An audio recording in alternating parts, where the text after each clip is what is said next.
এই মুহূর্তে শাহবাগে আছেন সহকর্মী মাহাদি ইসলাম ধ্রুব, সরাসরি যাচ্ছি তার কাছে।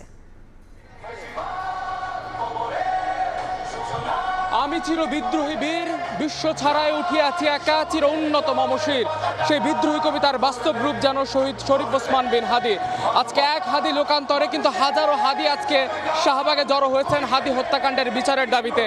আজকে বিকেল থেকে কিন্তু শহীদ শরীফ ওসমান বিন হাদির মৃত্যুর বিচারের দাবিতে কিন্তু আজকে এই শাহবাগ শহরের আশেপাশের এলাকায় কিন্তু ইনকিলাব মঞ্চ এবং বিভিন্ন ছাত্র জনতা তারা এক হয়েছে হাদি হত্যাকাণ্ডের বিচারের দাবিতে।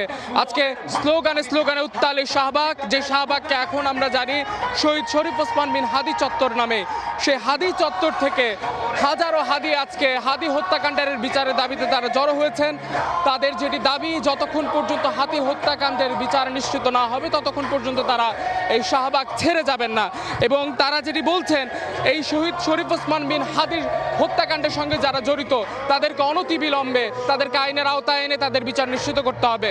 কারণ হাদি আজকে লোকান্তরে গিয়ে যেন হাজারো হাদির জন্ম দিয়ে গেছেন, লক্ষ হাদির জন্ম দিয়ে গেছেন। 18 তারিখ এই গত শনিবার কিন্তু লক্ষ মানুষ জমায়েত হয়েছিল এই হাদির জানাজায়, যেটি একটি ঐতিহাসিক জনসমাবেশ মানুষ দেখেছে।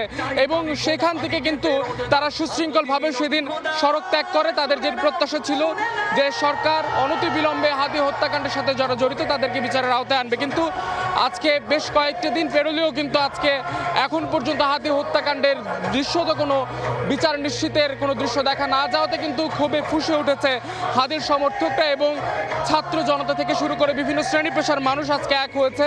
তারা প্রত্যেকে এখন হাদির নামে স্লোগান দিচ্ছে এবং তারা হাদি হত্যাকাণ্ডের সাথে যারা জড়িত তাদেরকে বিচারের আওতায় আনার দাবি তুলছেন। এবং তারা যেটি বলছেন, যতক্ষণ পর্যন্ত এই দাবি আদায় না হবে ততক্ষণ পর্যন্ত তারা রাজপথ ছেড়ে যাবেন। এবং আজকে তারা 3 দফা দাবি তুলে ধরেছে।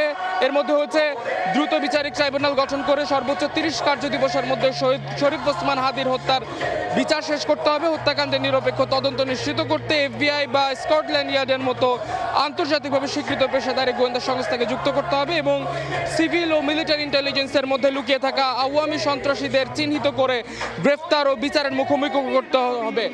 এবং এইখানে যেটি দেখা যাচ্ছে যে এই শীতকে উপেক্ষা করে এই হাদি হত্যাকাণ্ডের বিচারের দাবিতে যারা জড়ো হয়েছে তাদের গায়ে কম্বল জড়ানো। আজকে এই কম্বলটি কিন্তু হাদি আসলে কিনেছিলেন যারা শীতার্ত তাদেরকে দেওয়ার জন্য, সেই কম্বলটি আজকে গায়ে জড়িয়ে কিন্তু আজকে এই স্লোগানে স্লোগানে উত্তাল করে আসলে প্রত্যেকে এখান থেকে এই শরীফ ওসমান বিন হাদি চত্বর থেকে তারা হাদি হত্যাকাণ্ডের সাথে জড়িত তাদের বিচার দাবি করছে।